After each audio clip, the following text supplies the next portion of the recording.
Right, hey guys, so welcome to today's video where I'm going to be explaining company structure to you. Now, if you're an agency that's doing less than 10K a month, this is going to be relevant to you. It's a great piece of information to know because it really does set you up for scale. If you're doing around 10K or above 10K but under 50, dude, you need to watch this video because if you don't have 10 minutes to spare for this video, you're not going to be able to hit scale. I struggled with this for about 6 to 8 months before I had this explained to me, and it wasn't really until I expanded my team early on this year that I really understood what the meaning of company structure was and why it's important, things along those lines, right? Because I'm sure if you run any type of business, whether it be e-commerce, agency, anything along those lines, right? You've asked yourself, my time is kind of stretched right now. I don't want to be doing this. Should I hire someone? Should I not hire someone? When should I hire someone? Out of all of the stuff that I'm doing, what do I outsource first? Who do I hire first, right? This video is going to answer every single one of those questions and give you a very, very clear-cut, logical framework to follow, like a decision-making blueprint, for free, by the way. There's no downloadables for this or anything, that you're going to be able to apply into your own business, right? So stick around for the next 10 minutes. If you don't, then your business is probably going to fail. Now, let's get into it. In terms of company structure, right? Company structure is really important for several reasons. Reason number one being you in order to scale any type of product, service, even if it's digital, at scale, you're going to require labor, right? One person cannot scale something to be, multi-million pounds unless it's capital leverage, I guess. But anyways, or media leverage. Anyways, if you're doing anything along those lines, agency, e-com, you need to watch this.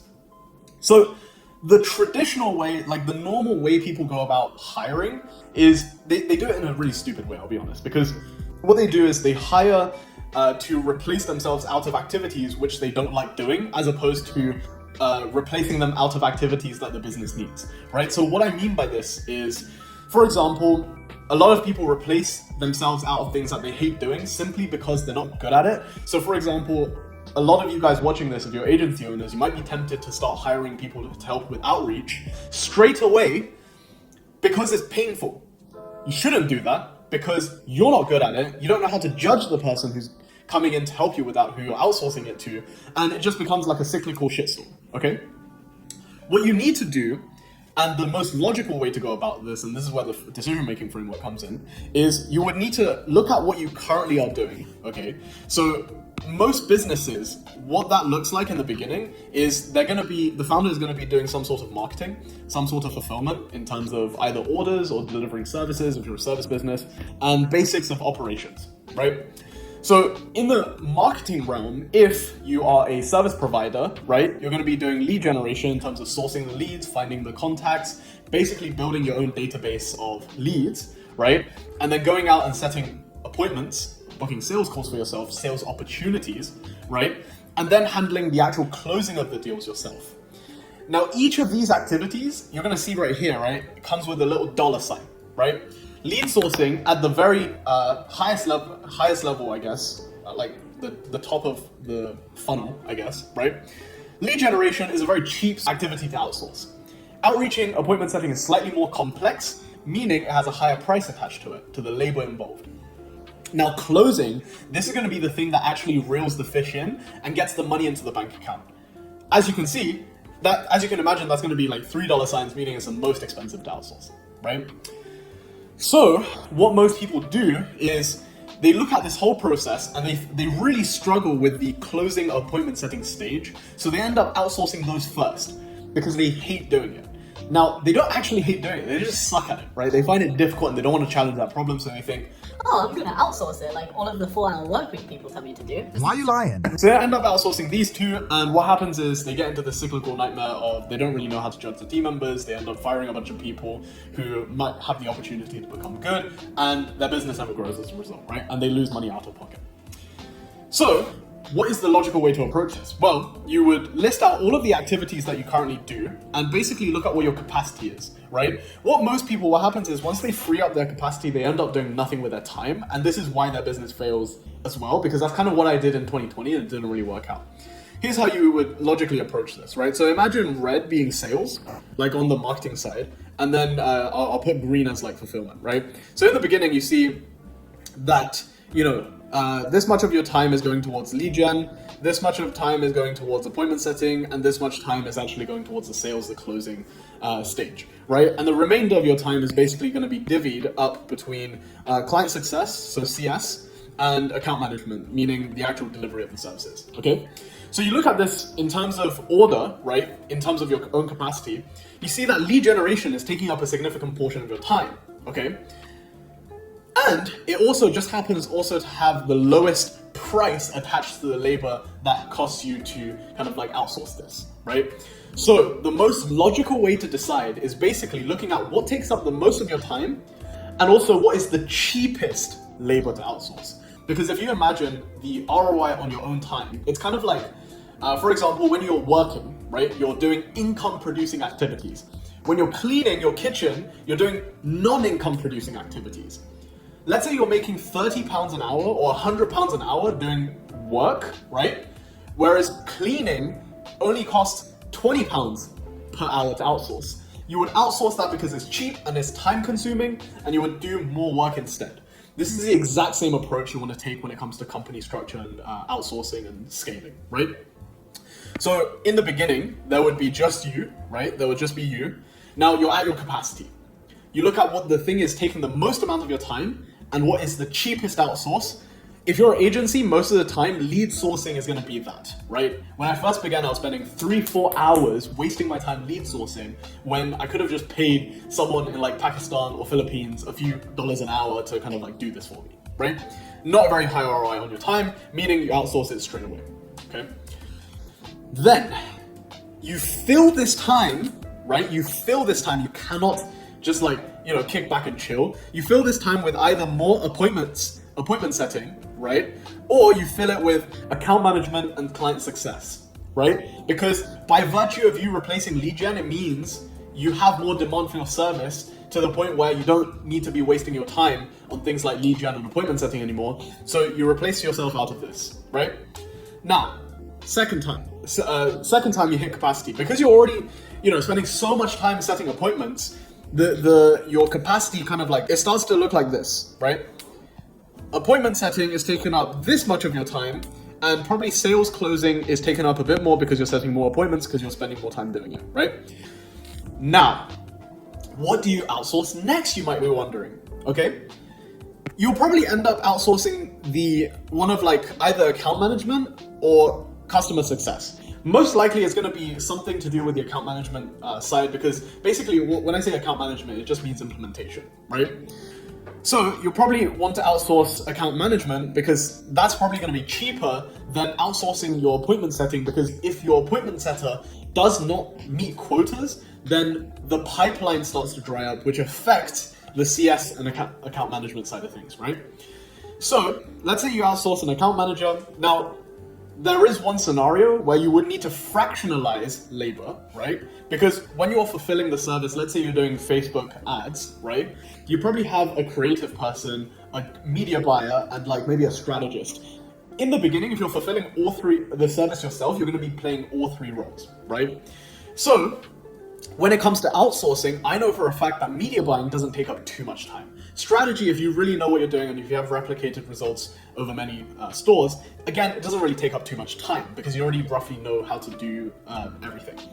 The thing that probably takes the most time, because it's kind of like laborious, is graphic design or some sort of creative element like Photoshop, Adobe Premiere Pro, things along those lines, right?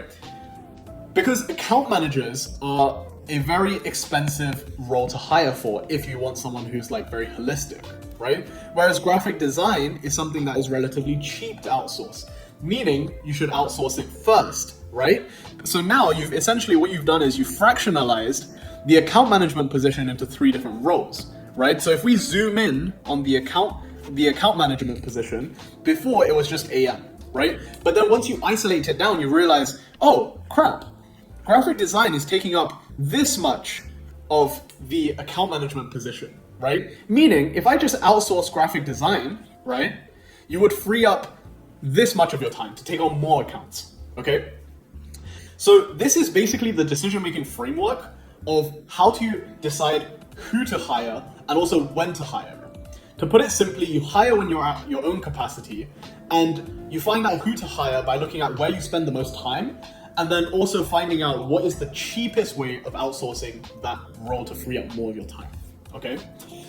So what will happen over time is that you'll find that you're gonna have more and more free time because you have more and more people under you, right? So what happens is most likely you're gonna have some sort of appointment setter that's managing the lead gen person, right? And the only thing that you have to do, right, as an individual, as a business owner, is you're doing the sales and the closing side of things, okay? And then you have AMs overseeing whatever like other roles that are required in terms of fulfillment, and then managing clients as well, right? So we'll draw circles for clients and we'll put a little C in them. And what's most likely happening is you're still involved to an extent on the client communication side, right? This is where you're probably going to be ready for level 2. And this is kind of the stage that I'm transitioning into. There's basically you now, right? And because you're managing so many things, most of your time is spent on managing. Again, the higher ROI thing is for you to be doing is leading, finding new channels to explore in terms of acquisition, things along those lines, right? So you bring in a level of management. Reason why you want to do this is to free up more of your own time to focus on other areas. So what I mean by management is you basically have someone managing the appointment setters. You have someone managing the lead gens, right? So this manager will be held accountable to the performance of appointment setting and also the performance of lead gen, right? What tends to happen in this stage is you would just ascend the best performing appointment setter into the role of manager to oversee the other appointment setters that are working for you, right? So you have a level of management, meaning that you only need to hear from one person about this entire division of your company, which is how divisions and departments are created in bigger companies. So like your JP Morgans, things along those lines, they always have like, I don't know, like, you know, head of trading for this department, head of trade, same thing with like retailers, like regional managers, right? They're managing the entire region so that you as the founder or the CEO, you don't need to have so many connections to so many people. You just have one regional manager reporting to you. Very similar concept, okay? In fact, I think it's the same concept. Anyways, now management team is probably going to be communicating with a fulfillment team to build new offers, things along those lines. However, this communication still largely is going through you, right? Because the management team needs to manage account managers, right? So like in the agency space, they're like called fulfillment pods, right? And then underneath the fulfillment pods, that's where the clients come in, right? So these are all the clients. Now, over time, as you grow, again, you're going to have so many different management teams to manage that you're not really going to have as much time to focus on areas like R&D, things along those lines, right? So then you move on to level 3, which is you outsource leadership. Because before, you're playing the role of the leader for the entire organization, making sure everyone's aligned, etc., etc. Level 3 is where you transition into more of a leadership position in the sense that you transition to more of like a board of directors or something along those lines, right? Where it's you, leadership, and then they're managing the management team 1, team 2, team 3, etc., etc. So you have less people always reporting to you. That's basically the only idea, because we can only be fed so much information at a given point, and which is why, you know, it's very hard and very difficult to run large organizations, and why like CEOs at the very, very top, they just, their whole thing is like, for example, like Jeff Bezos, if I can make 1 quality decisions a day, that's going to be enough for me. That's going to be enough for Amazon, right? Let's not really focus on level 3 too much, just because I don't really understand it personally. I haven't practiced this. And overall, it's not really going to be relevant to you guys in terms of your journeys. So I'm just going to fast forward to stage 4, which is you either exit the business or kind of just like let it cash flow over multiple years and, you know, occasionally step in to advise, promote, things along those lines, like decide compensation plans, right? So that's basically the various stages and why company structure is so relevant. Now let's take a look at like your guys' situation, right? So most likely, and the reason why I can talk with certainty with this is because I've experienced this myself, is you're an agency starting out. In the beginning, you're probably at, you know, 2 or 3 clients, right? And because your time is juggling between appointment setting, right, and also fulfillment, you're going to come to a crossroad where your capacity, like you literally almost want to die because of the workload. So you decide, okay, cool, let's outsource lead gen first, right? To free up more time to fulfill on services. And then you can outsource maybe a little bit of appointment setting, hire people, etc., etc.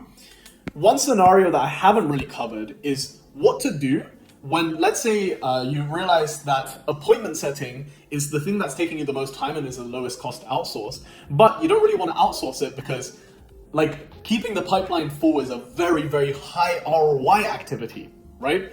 So then you look at something like account management, which is taking up a crap ton of your time, right? But the thing is, right, appointment setting is, let's say, a $2 sign activity, whereas AM is like a 3, right? But you know that you need to outsource this one and not this one. What do you do in this scenario? You fractionalize the role of account manager. So remember how I showed you, you know, like account managers, they do like graphic design, media buying and all of that, right? You would fractionalize this role into multiple roles. So this, instead of being AM, you just need to, it needs to be GD, right? MB, and communication, client success, okay? So what happens here is you realize, okay, out of all of these activities, is there something that I can outsource for cheap and is also taking extreme amount of time? And in this case, it would be like graphic design, right? So you outsource graphic design, now you can just focus on these two, and that's how you solve the problem of, you know, you need to outsource this role, but it's too expensive relative to the other one, but you need to outsource anyway, so you fractionalize, right? So I hope this video has been helpful. I know it was super, super eye-opening for me when I learned about company structure, why it's there, why it exists, etc. From the people that I kind of like speak to. And yeah, I hope this was enlightening for you guys. If you guys want to get additional value from me, I highly recommend joining the mailing list. I will have stuff to sell you eventually, but right now I don't really have anything to monetize the list from. It's just going to be 1 email per week of insane value. Sign up below, and yeah, I'll see you guys on the other side. Leave a like and a comment with any questions. Have a good one.